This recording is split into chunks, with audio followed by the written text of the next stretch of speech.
कार्यालय उद्घाटन के कार्यक्रम में पधारे हुए समस्त मातृशक्ति, हमारे शिवाजी नगर की बहनें, हमारे प्यारे प्यारे छोटे बच्चे और मेरे बड़े बुजुर्ग, मेरे युवा साथी और इस पूरे कार्यक्रम को कवर करने वाले मेरे पत्रकार बंधु, हमें आशीर्वाद देने के लिए पधारे हुए हमारे संतजन, हमारे कथाव्यास नीलकंठ महाराज जी, आचार्य जी और समस्त शिवाजी नगर की जनता जनार्दन। आज चुनाव का दौर है और इस चुनाव के दौर में मैं भी एक उम्मीदवार के तौर पे आप सभी के समक्ष खड़ा हुआ हूं।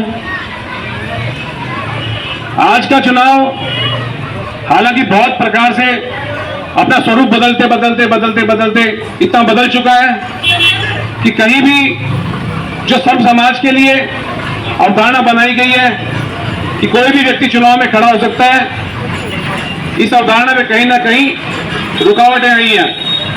लेकिन बावजूद उसके समय समय पर ऐसे लोग भी समाज में भगवान के द्वारा दिए जाते हैं कि कोई ना कोई संघर्ष कर रहा होता है, तो अपने संघर्ष को करते हुए आगे बढ़ रहे हैं हम लोग भी।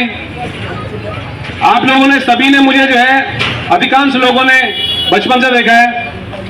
लगभग 13-14 साल की उम्र में हम लोग यहाँ पर आके शिवाजी नगर में, और तब से आज तक हम शिवाजी नगर को देख रहे हैं किस प्रकार से यहाँ की व्यवस्थाएं बदल रही है, किस प्रकार से यहाँ पे लोग बढ़ रहे हैं, किस प्रकार से जनसंख्या वृद्धि हो रही है, किस प्रकार से हमारा जो है आपसी प्रेम प्यार व्यवहार तमाम चीजें बदलती जा रही है।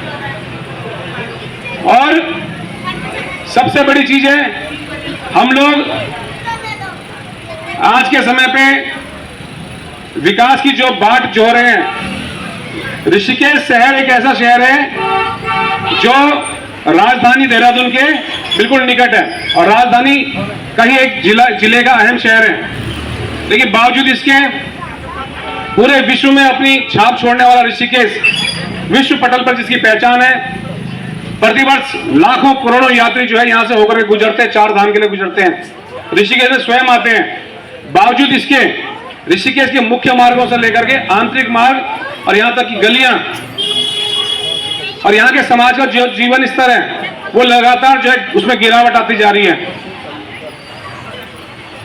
आज मैं सिर्फ अगर अपने शिवाजी नगर की बात करूं तो हम देखते हैं कि पिछले 15 सालों में इस शिवाजी नगर के अंदर किसी भी प्रकार का जो विकास का कार्य नहीं हुआ है।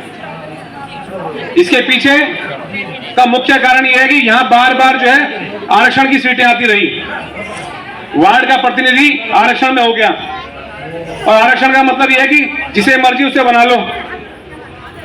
तो जिसे मर्जी उसे बनाने के बाद परिस्थिति ऐसी हो जाती है कि जब अधिकारियों से बात करनी होती है, जब किसी कर्मचारी से बात करनी होती है, या हमें जानकारी के अभाव में हम लोग जो कार्य कराने में सफल नहीं हो पाते हैं। आज का समय, आज से 5 साल पहले की अगर हम बात करें, जनता ने जो प्रतिनिधि चुना था बिल्कुल सही चुना था, इसमें कोई दो राय नहीं है। क्योंकि उसके पीछे की चीजें देखें तो उनके जो है चाचा जी जो है विधायक के खास पे जनता को लगा भाई हमारे लिए सड़कें बनाएंगे, हमारे लिए कार्य करेंगे, हमें योजनाएं दिलाएंगे, लेकिन वो जो है पूरी नहीं हुई। जनता को लगा कि भाई ये किसी प्रकार से जो, क्योंकि लास्ट टाइम में मैं समझता हूं चुनाव से पहले 2 सड़कें बनी थी यहाँ पर, तो जनता को कहीं ना कहीं उनसे उम्मीदें थी, उनका घर घर में संपर्क था। आज वो उम्मीदें कहीं ना कहीं टूटी है। पिछले 5 वर्षों के अगर कार्यकाल में हम देखें, और जब मैं चुनाव में खड़ा हुआ था तब से आज तक अगर मैं कार्यकाल के आधार पर बात रखूं तो आप सभी को पता है, भलीभांति पता है कि 2021 में कोरोना काल आया, और उस कोरोना काल में हमारे पार्षद जी की क्या भूमिका रही समाज के बीच में, और हमने अपनी क्या भूमिका निभाई, सबको पता है ये। हालांकि मैं अपने कार्यों को अगर गिनाने आऊं तो मुझे खुद अच्छा नहीं आ रहा, शर्म वाली बात है मेरे लिए कि मैं कर रहा हूं या गिना रहा हूं। लेकिन समय परिस्थितियां कुछ ऐसी है कि हमें बोलना पड़ रहा है, क्योंकि हमारे लोग भूल जा रहे हैं। हमने कोरोना काल में लगभग 200 परिवारों को, 200 व्यक्तियों को प्रतिदिन भोजन कराया, 1 माह से अधिक का समय लगा उसमें। कहां से हमने व्यवस्था कराई? हमारे हटवाल जी आ गए, यहाँ पे मोनिका दीदी जी है, और भी लोग हैं यहाँ पे तमाम, प्रत्यक्ष परोक्ष रूप से पूरे शहर ने हमारा जो है साथ दिया, लेकिन हमारे पार्षद महोदय ने हमारा साथ नहीं दिया। बकायदा जब कोविड की बात आई तो भीड़ कह करके पुलिस भेजी गई वहां पर और कार्य को रुकवाने का प्रयास किया गया। उसके बाद हम लोगों ने घर घर सर्वे करा और सर्वे में जो है कई लोगों का राशन आया। उसके बावजूद जब राशन आया, तहसीलदार बांटने आए तो उनको खड़ा कर दिया गया कि माननीय है, सम्मानित है। तो उन्होंने जो है किराएदारों को कहा कि किराएदार है, जबकि भेदभाव नहीं होना चाहिए।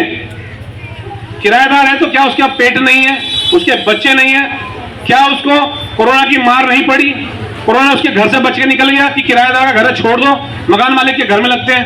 ऐसा नहीं हुआ।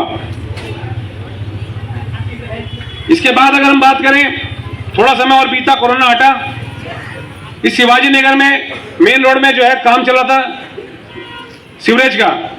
उसके बाद जो शिवाजी नगर की सड़क में जो है भरान करा गया, बहुत अच्छी बात, लेकिन वो भरान ऐसे करके छोड़ दिया गया। लगभग 9 महीने हमने इंतजार करा। 9 महीने तक आप लोग खुद जानते हैं कि ई रिक्शा से उतर करके आप लोगों ने कहा कि भैया ई रिक्शा लेके पहुंच, हम पहुंच रहे पैदल। ये परिस्थिति उस सड़क की हो गई थी, मैच 600 मीटर हिस्से की। हम लोगों ने आप लोगों के सहयोग से, आप लोगों के आशीर्वाद से 28 दिन का धरना दिया। उसके बाद ये पूरी सड़क बनती है और आश्चर्य की बात देखिए आप कि उस सड़क के बनने में या तो सड़क के इस छोर पे या फिर इस छोर पे, दोनों में से किसी एक छोर पे उद्घाटन होना चाहिए, लेकिन बीचों बीच उद्घाटन होता है। तो कहीं ना कहीं ये दिक्कतें हैं, ये समाज से भी कटने का काम है। इसके बाद जो आज यहाँ पर दूसरे प्रत्याशी आ रहे हैं चुनाव लड़ने के लिए, इसी सड़क के दौरान वो प्रत्याशी हमारे यहाँ पर संजय भैया है, संजय शर्मा जी, बाबा भाई और नटवरलाल, ये वो छुट्टी आ गए थे उस समय विदेश से। उनसे जो है दूसरे भाई साहब क्या बोलते हैं, ये तो पागल है, तुम भी इसके साथ टाइम खराब कर रहे हो, क्यों बैठे हो धरने में? 3 साल से पहले तुम्हारी सड़क नहीं बनने वाली है। और आज वही व्यक्ति फिर आपको दिखा था कि 28वें दिन जब धरना खत्म होने को था तो वही व्यक्ति जो है फूल माला लेकर खड़े थे और आज हमारे बीच में आ रखे हैं वोट मांगने के लिए। चाहते कि भी शिवाजी नगर की जनता वोट दे। वे किस आधार पर वोट देते हैं? आपने कुछ कार्य अच्छे किए होंगे, आपने व्यक्तिगत लोगों को जो है साधा। पिछले 10 साल जब शिवाजी नगर ने उनको अवसर दिया तो उन्होंने सिर्फ अपने व्यक्तिगत टारगेटेड लोगों को साधा। व्यक्तिगत लोगों ने सड़कें बनाई उन्होंने खाली।